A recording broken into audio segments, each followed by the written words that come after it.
Buenas tardes, Eva. Buenas tardes a los oyentes de los estudios de Onda Cero. Aunque estemos en vacaciones, hacemos una excepción en este martes para lo que es el tiempo habitual que hemos tenido todos los martes, aunque hoy volvemos a repetir que estamos de vacaciones, pero vamos a contar con nuestro alcalde. Saludamos como siempre a todos los oyentes de las comarcas, tanto de la Vega de Guadalquivir como Campiña, Alcores, aquellos puntos distantes o cualquier parte del mundo donde llegamos a través de redes sociales. Alcalde. Buenas tardes. Antonio Enamorado. Con nosotros, te acordarás que recién llegado, en la entrevista que hicimos, dijimos, unas 2 veces al trimestre vamos a sentarte aquí para que nos vaya contando la marcha de cómo va pues, todo en sí, todo a la hora, pero también algunas de las delegaciones de una forma más especial, aunque también los delegados y concejales y tenientes de alcaldes se sientan en esta mesa, como prometimos en su tiempo que íbamos a hacer, de cara pues a que todos nuestros oyentes estén más que informados de la marcha Pero curiosamente, el pasado viernes recibo la llamada de Chema García y de otro compañero de otro medio informativo pidiéndome tu teléfono, porque querían entrevistarte para hablar de los radares pedagógicos. Esto, lógicamente, nos da pie ya a hablar también de otras cosas. Por lo tanto, está sentado hoy, aunque estemos de vacaciones, está sentado hoy con nosotros en esta mesa. En primera instancia, Antonio, ¿cómo van estos 50 días de gobierno?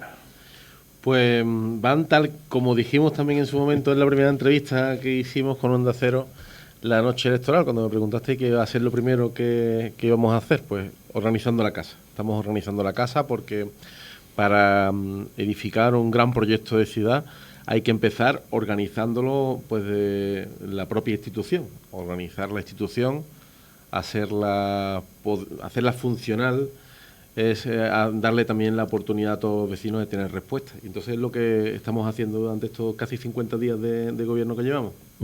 Decías antes, fue la primera entrevista de aquella noche, nada más que conocerse el resultado. Después también la primera entrevista que te hice en la toma de posesión y después otra más pausada aquí. Esta es la cuarta ya, desde que accediste a esta nueva etapa como alcalde. ¿Estás satisfecho con lo que se está haciendo? Sí, estoy muy satisfecho porque en este tiempo hemos conseguido mantener el nivel de servicio del municipio, hemos conseguido salvar situaciones muy delicadas que nos hemos encontrado. Nada más llegar teníamos que abrir la piscina pública de verano, que se había anunciado que iba a estar abierta desde el 1 de mayo y era el 17 de junio cuando tuvimos la oportunidad de recibir el mando y la alcaldía, y no estaba ni vaciada la piscina. Tuvimos que empezar a organizar la piscina con un presupuesto que estaba quebrado, con un presupuesto con 0 euros para la piscina. Tuvimos que hacer las modificaciones presupuestarias, tuvimos que movernos una agilidad del rayo para poder abrir la piscina el día, creo que 7 de julio, que se abrió una vez que se hicieron todos los análisis y todas las correspondientes comprobaciones. Esa fue la primera gran dificultad que nos encontramos y salimos al paso con 7 días de retraso con respecto a lo que normalmente abrimos la piscina en verano, pero salimos.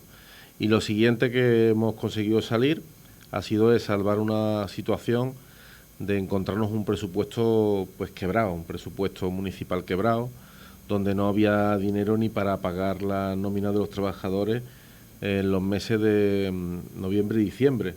Un presupuesto donde no teníamos ni para tapar baches, porque se habían consumido todo el dinero del presupuesto del presente presupuesto.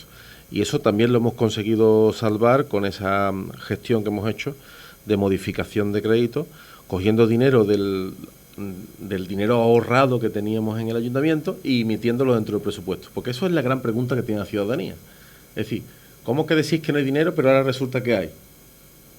Esa es la gran duda que tiene. Cuéntalo eso, Antonio, cuéntalo. Porque eso es interesante. Es que, claro, para esto hay que intentar saber un poco de cómo funciona la administración local. Pero si lo ponemos, lo traducimos a nivel familiar, esto es tan fácil como decir, yo tengo una cuenta corriente donde tengo el dinero para ir tirando en el día a día y esa está agotada. Es decir, yo en esa cuenta tenía dinero para todo el año. Pero tengo una cuenta ahora. Pero resulta que me he ido mucho de feria durante los primeros 6 meses, me he ido mucho de fiesta y lo he fundido. Entonces ahora veo que me quedan 6 meses del año por delante y no tengo un duro. Y dices, madre de amor hermoso, que no tengo ni para pagar la luz, que es que me han cortado el suministro eléctrico del puente del río. Eso lo he notado yo, cuando viene no hay luz. Claro, porque llevaban desde agosto del año pasado sin pagar la factura Endesa. Pues cuando te das cuenta de estos detalles, dices, ¿y ahora qué hago? Pues la única solución que hace es recurrir a la cuenta de ahorro. Recurrir a la cuenta que todos tenemos de ahorro. A esa cuentecita que le vamos soltando todos los meses 100 euritos, 150. Pero ahí ha habido que pegarle un pellizco de 2.800.000 euros. Ahí le hemos tenido que pegar un pellizco. ¿Cómo se va a distribuir ese dinero? Pues para asuntos muy, muy, muy esenciales. Y además ya lo hemos tenido... La mitad se lo lleva personal. Claro. De los 2.800.000, 1.400.000 es para pagar las nóminas del personal del ayuntamiento. Me hace mucha gracia porque se hicieron 17.000 fotos con el personal del ayuntamiento, todo el mundo felices de que habían estabilizado, pero se le olvidó el gran detalle de dejarle dinero para pagar las nóminas de ese personal con el que se habían echado la foto. Y ahora hemos llegado nosotros y hemos dicho, oiga, una persona que trabaja tiene que cobrar. Pues eso es fundamental. Entonces, vamos a salvar esa situación. ¿Cómo la salvamos? Pues de ese 2.800.000, 1.400.000 va para garantizar las nóminas de noviembre y de diciembre. Y después el resto del dinero... Pues, quedan otros 1.400.000. Claro, de ahí tenemos que sacar otros 650.000 euros para pagar deudas que había con otros organismos, como por ejemplo con el OPAEF, que se le debía un dinero, con la Mancomunidad de Municipios de La Vega, que se le debía otro dinero. ¿Y por qué se le debe a la Mancomunidad de Servicios de La Vega? Y aquí quiero hacer un paréntesis. El gobierno a nivel nacional dice que hay que subir los impuestos de la basura porque hay que reciclar aún más y subir los impuestos de la basura, con el concepto que llaman ellos el quinto contenedor. Y no daba tiempo a subirlo en el recibo de los ciudadanos, porque la basura, el Lola del Río, la pagamos cada ciudadano, con ese recibo de la mancomunidad. Bueno, pues como no daba tiempo, ¿a quién le meten el recibo? Al ayuntamiento. Y el ayuntamiento tiene que pagar algo más de 200.000 euros para que esa deuda, que a priori tendría que ser de los vecinos en su recibo, lo paga el ayuntamiento. Pero es que el ayuntamiento coge y no le paga a Mancomunidad, y somos de los pocos ayuntamientos morosos en Mancomunidad. Pues a Mancomunidad hay que pagarle, porque ellos sí que están tratando nuestra basura. Y tienen que hacer un servicio. Claro, y ellos tienen que pagarle a la empresa que le hace el servicio, evidentemente. Que dice que quien paga descansa por la noche, ¿no? Pues eso es lo que estamos haciendo. Y otras deudas que había pues ahí, muchas deudas, como ya digo, como la luz, como el sistema eléctrico, que llevan desde agosto sin pagarle facturas a Endesa, hasta el punto en que nos han cortado la luz de un suministro que pueden cortar, porque no es un viario público, sino que es un monumento, como es el del... Porque la ley permite que en determinados suministros esenciales no se pueda cortar la luz. O claro, para cortarla tienen que mover Roma con Santiago. O no. Es lo que te dice la ley, y es muy protectora en ese sentido. La ley te dice que en España hay determinados servicios esenciales. Por ejemplo, tú no puedes cortarle la luz a un hospital, porque le puedes pillar en mitad de una operación. No puedes cortarle la luz a un aeropuerto, porque se liaría un follón muy grande con el tema de los aviones. No puedes cortarle la luz a un centro penitenciario, porque lo mismo se abre la celda y se van fuera. Y no puedes cortarle la luz tampoco a los ayuntamientos, a los viarios públicos. ¿Y qué es lo que ocurre? Que ese puente no tiene ningún nombre de viario público. Es la antigua carretera de la Campana, o vereda de la Campana, pero no está nombrada. Por lo cual... que han hecho cortar la luz en lo que es el suministro de un monumento, que un monumento pues se supone por la antigüedad. No es esencial. Se lo construyó entre Canales y Tábora a principios del siglo pasado. Claro, eso fue el puente del Ingenio Gasset. ¿Qué es lo que vamos a hacer para que no nos vuelva a ocurrir? Porque esto hay que tirar ingenio. Pues desde el ayuntamiento lo que vamos a hacer es nombrar esa avenida, la nombraremos con un nombre, de tal manera que se convierta en viario público. Una vez que se convierta en viario público, nunca más podrán cortar la luz. Pero de momento lo han cortado. De momento lo han cortado. ¿Y se ha pagado ya? Se ha pagado y todavía no lo han restablecido, porque ya sabes cómo funciona la cosa. Claro. Tú con Endesa pagas y ya cuando a ellos les venga bien, te devuelve la luz, ¿no? Entonces... son cosas que se han tenido que coger de ahí, el 1.400.000 para los empleados, los 650.000 euros para las deudas. Después hemos tenido que guardar un importe importante, creo que en torno a los 300.000 euros, también para terminar proyectos que estaban inacabados. La calle Margarita, que había que meterle 150.000 euros. La plaza de frente de la ermita de nuestro Padre Jesús. La aceña, es decir, la piscina, que eso es otra broma que nos ha pasado. Me hace mucha gracia porque el equipo anterior...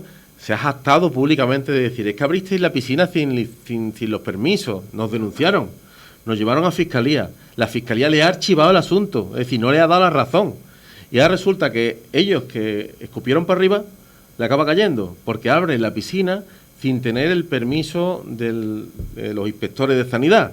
¿Qué ocurre? Llegan los inspectores de sanidad, le dicen de buena fe, hay que cambiar todas estas cosas, lo firma el concejal con su puño y letra un 23, creo recordar de cabeza, de mayo, y resulta que le da 10 días de plazo para arreglarlo, no lo arregla, pasa a 3 pueblos de arreglarlo porque él estaba en su campaña electoral. ¿Y qué es lo que ocurre? Que a los 12 días llega el inspector y le dice, no has arreglado todo esto, pues te vamos a abrir un expediente de denuncia. Y ahora nos llega a nosotros ese expediente de denuncia, donde nos dicen que ahora tenemos que hacer un arreglo sustancial en la piscina. Y tenemos que invertir 50.000 euros.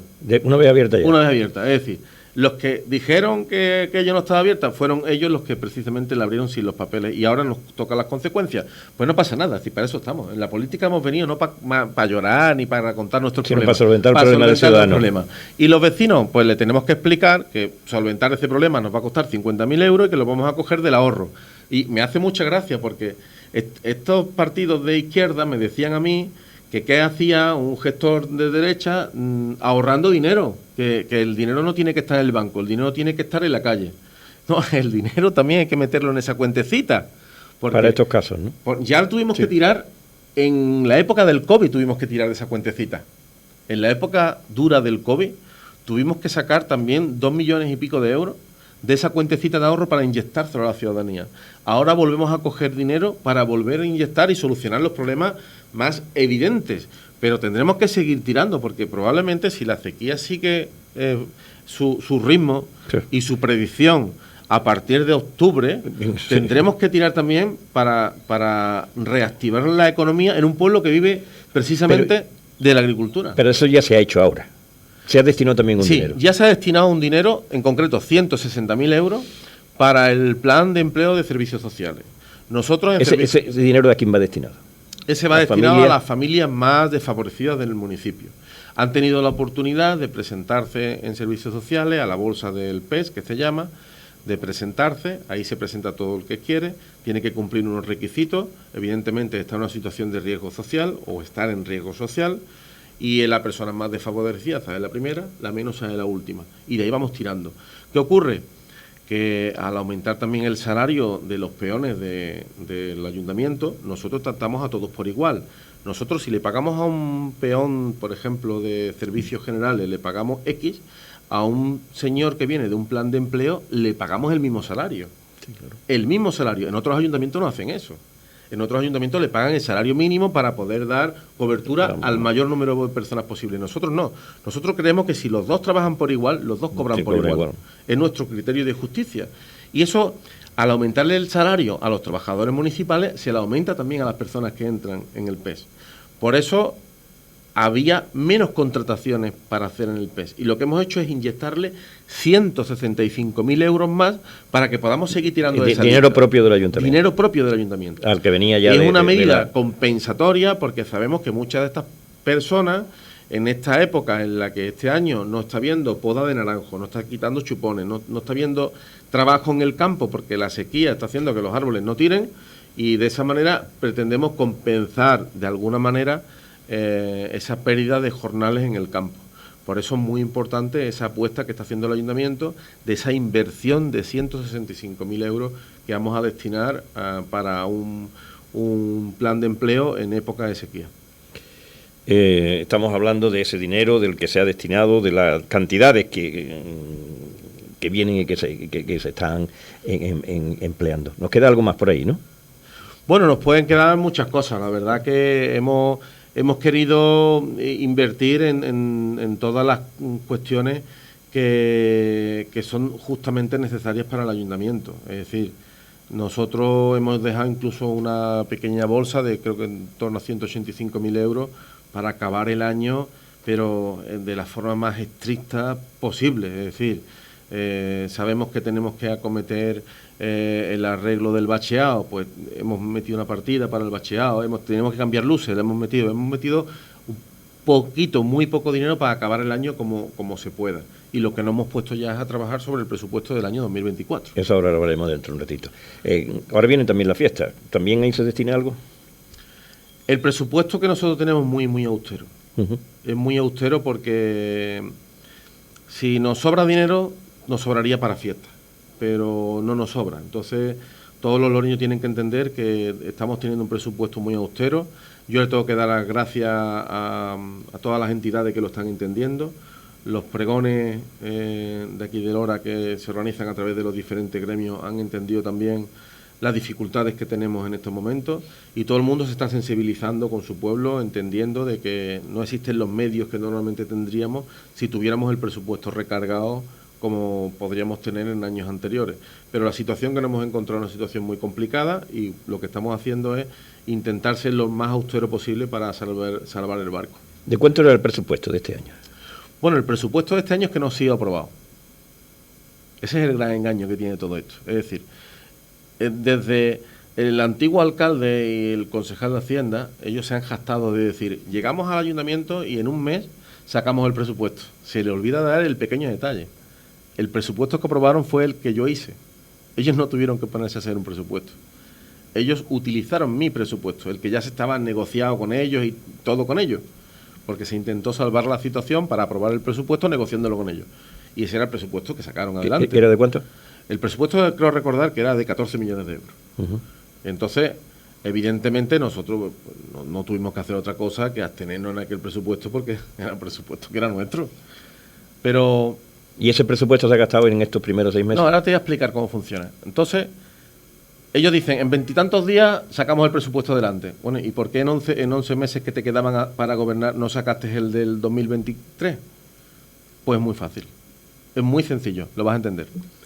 Cuando tú subes la nómina a los trabajadores y tú quieres trabajar sobre un presupuesto 2023, pues resulta que te das cuenta que vas a tener unos 2 millones de euros menos, que es lo que vas a pagar más en nómina. Si tú pagas 2 millones en nómina, significa que tú tienes que quitar 2 millones de gastos en fiestas, en exposiciones, en otras muchas cosas que le gusta al pueblo. ¿Qué es lo que ocurre? Antes de unas elecciones tú pegas un recorte de servicio de 2 millones de euros, ¿a que no? No te atreverías nunca. Entonces lo que hicieron fue prorrogar. Por eso al prorrogar lo que hicieron es que se quedaron cortos con dinero en el tema de nómina y dijeron, bueno, eso que se lo coma el que venga. Pero por lo pronto no. Ahora, ¿la situación cuál es? Yo tengo que trabajar el presupuesto 2024 y yo ya parto de la base de que tengo cerca de 2 millones de euros de gasto de personal más. Por lo cual, los presupuestos, cuando se sacan, eso es como el presupuesto de una familia. Yo no puedo gastar más de lo que ingreso. Entonces, ¿qué es lo que hago? Pues los ingresos los tengo que equiparar a los gastos. Pero si mis ingresos parten de un gasto ya mayor, los gastos parten de un gasto de 2 millones más de personal, hay que hacer un recorte de 2 millones de euros en gastos, o lo otro que hay que hacer es subir los ingresos. Y en eso es lo que estamos estudiando, porque el otro día me decía el de Izquierda Unida, bueno, pues subir los impuestos, claro que es sencillo subir los impuestos, pero nosotros somos de una forma de gestionar donde intentamos no subir los impuestos. Mantener lo que ya es bastante. Exacto. Entonces, lo que intentamos es ser austeros, buscar fórmulas... Bien, pues ya estamos aquí en nuestro programa de cine, Tiempo de Cine. Una de las cosas que a nosotros nos gusta mucho es, antes de tomar la decisión de subir precios, que habrá cosas que tengan que subirse sí o sí, como es el agua. Ojo, porque el agua no puede ser que paguemos todo lo que pagamos de agua, que es una cosa irrisoria. Yo he pagado 9 euros de agua en mi casa. Y al ayuntamiento le esté costando 600 o 700.000 euros el agua de ordinario. Hay que actualizar. Entonces hay que actualizar el precio. Además es una forma de concienciar a la gente también a gastar menos agua. Porque si no te encuentras con situaciones como este año, donde tenemos gente en época, estamos en sequía y gente llenando piscinas en sus casas. Sequía extrema. Exactamente. Entonces, eso se tendrá que tocar sí o sí. Pero el resto de impuestos, nosotros somos partidarios de no subamos el impuesto a todo el mundo. Vamos, antes de llegar a esa decisión, que si no hay más remedio, pues habrá que tenerla, pero antes de llevar esa decisión, oiga, que los impuestos, lo que paga uno, que lo paguen todos. Si tú pagas tu cochera, el resto de vecinos que tiene cochera tendrá que pagar su cochera. Porque es una cuestión de justicia. Es una cuestión de justicia social. De justicia social. Entonces, lo que vamos a hacer ahora en el modelo de presupuesto es, antes de decidir que vamos a subir nada, que estamos en contra totalmente, porque ya lo hemos demostrado en el tiempo que llevo de alcalde, que se han congelado los impuestos o se han bajado, vamos a intentar gastar menos y sobre todo vamos a intentar también de hacer que los impuestos se paguen por todo el mundo. Y impuestos como, por ejemplo, tienen las eléctricas en Lora, pues habrá que subírselo, porque no te van a subir la luz porque el Lora haya subido, sino se lo quitaremos de su cuenta de explotación, de su beneficio industrial, pero no se lo tocaremos al vecino. En fin, en eso estamos ahora ya, manejando el presupuesto. Ahora sí nos vamos a centrar en el presupuesto del año que viene, lo que puedes ir avanzando ya de cómo va. Pues es un presupuesto donde, en primer lugar, respetamos nómina con la subida salarial que tiene. En segundo lugar, tenemos que respetar los contratos ya escritos, es decir, si nosotros tenemos un renting de una barredora que caduca el 30 de diciembre del 2025, evidentemente hay que consignar el pago de esa barredora de entrar. Entonces, son todos los contratos que hay vigentes, se mete, y a partir de ahí nos vamos a enfocar para el año que viene en cuestiones muy básicas del día a día de los ciudadanos. Seguridad, limpieza, jardinería y cultura. En ese sentido vamos a trabajar el presupuesto. A partir de aquí, pues también hay otra lectura que tendremos que hacer una vez que estén los presupuestos, pero que te puedo ya ir adelantando. Bueno. Nosotros hemos sido mucho de organizar espectáculos gratuitos para todo el mundo y lo seguiremos haciendo en muchos casos, pero en otros casos la promoción de la cultura vendrá también por la colaboración público-privada. Es decir, aquellas empresas que quieran montar en Lora un espectáculo pagarán sus tasas, nosotros colaboraremos de la forma que nos corresponde y se podrá organizar una fiesta pagando el que quiera la entrada correspondiente. Otro tipo de colaboración público-privada, por ejemplo, será con los pubs del pueblo que organicen la fiesta de la gente joven. No es lo mismo que el ayuntamiento organice una fiesta para gente joven y nos cueste 12 o 15.000 euros la fiesta, a que lo organice un pub de Lora, lo explote, por lo cual está sacando dinero en la bebida y el ayuntamiento colabora. Patrocina con 5.000 euros. De tal manera en la que estamos garantizándole que esa persona no va a perder, su beneficio está en la venta de la barra, pero al ayuntamiento en vez de costarle 12 le está costando 5. Por lo cual yo tengo ya para 7. Hacer casi que otras 2 fiestas con ese dinero. Entonces nos vamos a pivotar mucho en la colaboración público-privada a la hora de querer organizar eventos, porque de esta manera quien está interesado paga por el evento, simplemente es una persona libre de no asistir. De esa manera estamos ayudando a no tener que hacer una subida generalizada de los impuestos a todos los ciudadanos, que es lo que evitamos a costa de todo. El que participe de una forma más activa en eso paga un poquito y quita que el resto pues tengan que pagar todos por igual, claro, en algo que no tiene nada que ver con Exacto. Eso. Es como, por ejemplo, nosotros hemos subvencionado los toros aquí en Lora, 120.000 euros, nos ha costado la corrida. Pues esto es más sencillo todavía, es decir, si alguien quiere ir a un espectáculo de toros, a lo mejor hay que subvencionar con menos dinero el espectáculo, pero el que quiera realmente ir va a tener que pagar un poquito más, porque el ciudadano que no le gustan, pues no tiene por qué pagar al que le guste. Entonces, esto de lo que se trata es que le damos la libertad a cada persona de ir a cada sitio, le ofrecemos el que tenga el evento en Lora del Río, pero desde luego le damos también esa oportunidad de que no le reste al que no le gusta. Y se valora más. Cuando tú pagas algo, aunque sea una cantidad mínima, se valora mucho más. Se nos ha dado el caso en el Ayuntamiento de Lora, cuando este gobierno anterior abrió la piscina y resulta que organiza una serie de cursos gratis, pues se apunta un montón de gente, mucha gente se queda fuera, pero a la hora de la verdad allí había 2 niños en natación, 2 niños, la hija del monitor y otra de otra persona. 2 niños en una clase donde teóricamente tendría que haber 15. ¿Qué luego ocurre? Que como no has pagado esa clase, pues le pierdes el interés en el momento que tienes otra prioridad. Sin embargo, las clases ahora de verano, donde las madres y los padres han hecho el esfuerzo de pagar su cuota, pues ¿qué luego ocurre? Están llenas. Porque cuando tú pagas, vas. Y eso nos pasa en todos los eventos. Nosotros, un montón de eventos que son gratuitos, han recogido la entrada y después no han ido. Si hubiesen pagado, aunque sea 3 euros, seguro. Va seguro, porque son tus 3 euros. Sí. Entonces, es una forma de garantizar de que tenemos la capacidad de poder dar un sitio al que realmente esté interesado. Yo tengo un amigo que es cantante, que ha actuado aquí en Lora, además en muchas ocasiones, es Manuel Lombo. Manuel Lombo no va a ningún espectáculo, no actúa en ningún sitio donde sea gratis, tienen que pagar un algo, aunque sea una cantidad destinada a algo benéfico. Así es, y es una buena filosofía, porque si no, te ocurre lo que nos ocurrió en Lora. Y eso yo lo cuento 500 veces. El año de los 200 años de la Feria de Lora, el año grande de nuestra feria. Celebramos el 200 aniversario, una feria que es más antigua que la propia Feria de Sevilla. Traemos como espectáculo estelar a Los del Río. 2 semanas antes habían llenado el Wicked Center de Madrid, que le caben 60-70.000 personas. En Lora del Río, 20 personas viéndolo. 20 personas. Es decir, un espectáculo que nos costó al pueblo 25.000 euros, 20 personas. Tú a cada una de las 20 personas le das 1.000 euros a cada uno para que se vaya a gastar cero al Caribe y te lo agradecen más que el ratito que estuvieron echando. Pero es que además los cantantes cabreados, como es lógico y normal, porque yo tengo un caché de Los del Río que ha llenado estadios en Norteamérica. Y aquí no viene nadie. Y aquí no viene nadie en su tierra. Cuando son unos señores que se lo merecen todo y lo tienen todo en el mundo de la música. No hay nadie que haya llegado al éxito como dueto, como han llegado ellos desde Sevilla al mundo entero. Es lo máximo. Antonio y Rafael yo los conozco porque yo vivo una parte de mi tiempo también en Dos Hermanos. Y ellos además son muy normales, van por la calle. Sí, son estupendos.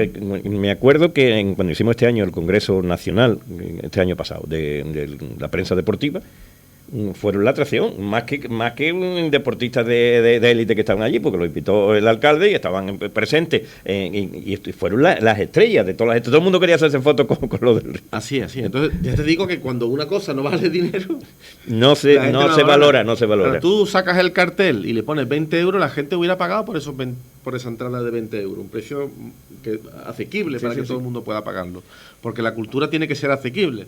Y el que ha pagado 20 euros, te puedo garantizar que esa noche, en vez de estar tomándose el último cubata en la recena de su caseta, hubiera ido a la seguro. Vamos a hablar, para los que no son de Lora, ¿qué es la seña? Bueno, la seña es el molino harinero más grande de todo el Guadalquivir. ¿Y se va a recuperar? ¿O se está recuperando? Cuéntanos. Se está recuperando. A mí me hablan de la seña, ya Anabel me ha contado un poquito de lo que era la... Bueno, la seña viene a reflejar el auge económico que tuvo Lora del Río en el final del siglo XVII, principio del XVIII. Es un molino donde se producía pues harina utilizando la corriente del río. Es decir, ahora nosotros que nos creemos muy listos, hablamos de la energía renovable. La energía renovable ya la inventaron en el siglo los romanos y los fenicios. Claro. Es decir, utilizaban los barcos de vela y no le costaba dinero echarlos a andar, y también pues tenían los molinos, los movían con unas aspas que se movían pues con la corriente del río. De hecho, aquellas personas que les guste pasear por el río Guadalquivir verán que hay como una infraestructura de color negro de forma casi perpendicular a espada en el río, que forman parte del antiguo canal por el que entraba el agua. Es decir, ese canal paraba el agua del río, la metía hasta la peña, la desviaba y la iba metiendo poquito a poco con menos, y después tenía un desnivel, con menos sección para que entrara con mucha presión y moviera las piedras del molino. Las aspas. Entonces ese hombre fabricaba harina sin un costo energético, es decir, lo hacía simplemente con el agua. ¿Qué es lo que ocurre? Que claro, que el río Guadalquivir ya en los últimos 100 años pues se han ido haciendo presas, ha habido una transformación de la agricultura en el Guadalquivir, y eso ha propiciado que el Guadalquivir cada vez pues tenga más aluviones de agua, y la seña pues se le fue enterrando en sucesivas ocasiones. El hombre la fue desenterrando, pero ya un momento que le pillaría mayor al señor que la explotaba, aquello se le pondría de fango hasta arriba, y dijo el hombre, pues ya, ¿para qué voy a quitar esto si me quedan nada y menos? Me quedan 3 telediarios. Entonces el hombre la dejó enterrar, y aquello pues vivieron en los años 60, vivieron allí alguna familia que entraron por un agujero que le hicieron a la cúpula. Después hubo una época donde el político que le correspondiera diría, pues esto vamos a enterrarlo para que no se estropee. Y la llenaron de escombros. Y bueno, hubo un grupo de personas como Amalio, Pedro y también Francisco Sierra Frasqui, que decidieron, bueno, pues todos los años ubicarla donde estaba para que no se pisara en feria, porque allí aparcaban los camiones de feria. Y un año pues nos dijeron, oye, mira, parece que la cúpula principal se está venciendo, porque por allí pasan también los camiones y los tractores hacia la finca, y parece que se está venciendo. Esto hay que intentar de arreglarlo porque si no se va a hundir. Y entonces pues nos pusimos mano a la obra y quitamos con la retromunicipal, le quitamos un poquito de tierra en la cúpula para que no se hundiera. Solicitamos ya los permisos a Cultura para poder hacer un pequeño movimiento de tierra en el entorno de la aceña. Nos lo autorizaron, ya contratamos con el permiso del arqueólogo y todo esto, y cuando nos dimos cuenta, el arqueólogo informó de que era el mayor molino harinero del Guadalquivir, porque lo que se veía era solamente la punta del iceberg. Conforme se fue excavando hacia abajo, nos dimos cuenta de la magnitud de la aceña. Y lo grandioso de este monumento es que aquel monumento se tapó de la noche a la mañana con un aluvión de la subida del río de Fango, por lo cual nos ha dañado. Nos ha dañado. Incluso la estructura por dentro está colmatada de fango. Es un monumento que es una de las joyas arqueológicas que hemos encontrado y va a suponer una de las grandes joyas patrimoniales de nuestro pueblo. Muchas veces los desastres, lo que pasó en Nápoles con el Vesubio, y ha quedado lo que ha quedado. Así es. Que después de 2000 años se están descubriendo cosas. Pues aquí, hombre, no ha pasado tanto, pero también es una similitud parecida. Sí, además nosotros tenemos la similitud esta y la similitud también de Setefilla. Setefilla es el último vestigio de Tartezos. Tú lo miras en un mapa histórico de Tarteso y el punto más meridional que tiene Tarteso claro. Es Setefilla. Y las hipótesis dicen que en algún tsunami llegó hasta Setefilla colmatando de fango y barro la civilización tartésica de los Montoncitos. De hecho, el profesor Jorge Bonsor, cuando estuvo excavando aquí en Setefilla, porque él vivía en Carmona, ¿no? Él vivía en Mairena del Alcor. Mairena, sí. En Mairena del Alcor, entonces... Pero su centro de trabajo fue Carmona. Su centro de trabajo era Carmona. Y un día pues le hablaron de Setefilla y vino y hizo una excavación en Setefilla muy fructífera para él. Y bueno, fue muy interesante. Aquello se excavó solamente en un porcentaje muy pequeño, no sé si llegó a un 5%, pero fue muy interesante en la cantidad de excavaciones de restos mortuorios que se encontraron allí. En fin, Setefilla es la gran joya de la corona que tiene Lora y que sigue estando todavía oculto bajo tierra, y que siga oculto bajo tierra durante mucho tiempo, porque la verdad que no hay dinero en la administración pública como para hacer una excavación de esa magnitud. Piensa que escarbar la aceña pues nos va a costar la restauración de una cosa tan pequeñísima y localizada como la aceña. Nos va a costar a todos los loreños más de 300.000 euros, o la restauración de la muralla del castillo 2 millones de euros. Entonces, cuando hablamos de materias arqueológicas, todo es muy caro.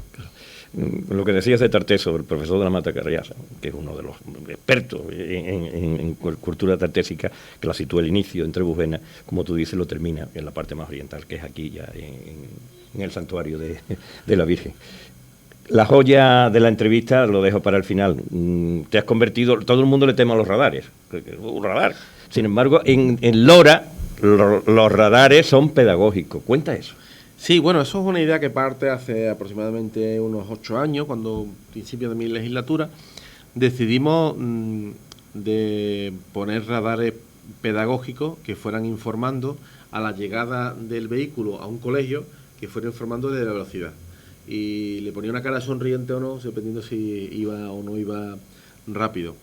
Después nos dimos cuenta de que los radares pedagógicos también tenían una aplicación muy interesante, que era decirnos el aforo de coches que pasa por esa avenida, de tal manera que podíamos prever el mantenimiento de esa avenida. No es lo mismo si tú tienes un tránsito muy denso de coches, como en la avenida Prim, pues en vez de echarle 5 centímetros de alquitrán, tienes que echarle 7, porque pasan más tránsito rodado. Y después nos dimos cuenta también de que esto nos servía para calcular también los picos de velocidad de los coches. Y todo fue porque en un momento salió un pico de velocidad en aquel entonces de 95 kilómetros por hora, y nos llamó mucho la atención. Y ese pico se repetía con un patrón de comportamiento, lo era los viernes o sábados por la noche a partir de las 12 de la noche. A raíz de entonces nos dimos cuenta de la importancia que eran los radares pedagógicos y decidimos comprar más radares pedagógicos, hasta el punto en que tenemos un total de 8 radares pedagógicos en el municipio, y de los cuales nos hemos alimentado para conocer no solo la afluencia de coches, sino para también ver el nivel de comportamiento que tienen los conductores. Y de ahí hemos sacado los picos que tienen. Por ejemplo, el 85% de los conductores, el 85%, que es un dato muy relevante, va dentro de los límites.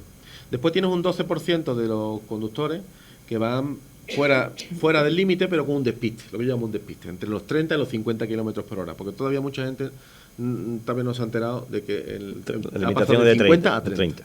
Bueno, eso tampoco es una cosa que sea realmente grave, más que anecdótica. Pero después tenemos un 3% de personas que sí ya van a velocidades muy por encima, que son las peligrosas. Que son las peligrosas. Esto es lo que llama la atención de los vecinos de la zona cuando te llaman por teléfono para decir que es que van por allí, que un día van a matar a alguien, porque han visto a un coche pasar a una velocidad como un rayo. Cuando tú ves eso, aunque sea solamente un coche a la semana que lo ves pasar por la velocidad de un rayo, por la avenida de Prim o la avenida Guadalquivir o cualquier otra, eso es lo que te llama la atención. Porque tú dices, te va como un loco y va a reventar quien sea.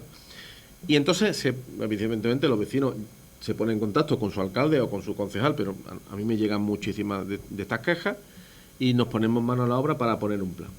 Decidimos comprar un radar de los que tiene la Guardia Civil de Tráfico.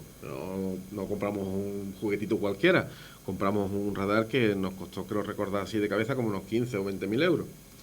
Y a partir de entonces dijimos, bueno, pues ya tenemos la herramienta para que Policía Local pueda multar en esos momentos en los que... Porque tiene todos los requisitos para que esas multas tengan una validez. El otro es un radar informativo. Pero este radar es de los que te ponen entre dos coches, no lo ves. Te lo ponen detrás de un árbol y no lo ves. Y este radar, pues evidentemente, salta. Evidentemente, pues Policía Local, pues evidentemente le pondrá el límite de velocidad que corresponda.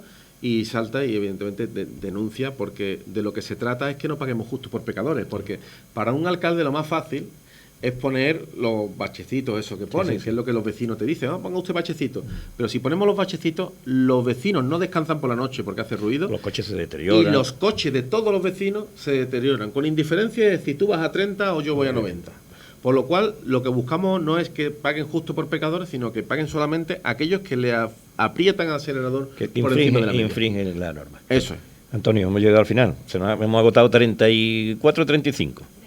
36, me dice Eva. Para nada se ha hecho largo, siempre en tu compañía es agradable. Igualmente que la tuya para mí en este tiempo, para que cuenten nuestros oyentes. Gracias por haber estado con nosotros. Un placer. Disfruta de si vas a coger algunos días de vacaciones. Más adelante. Venga, hasta luego.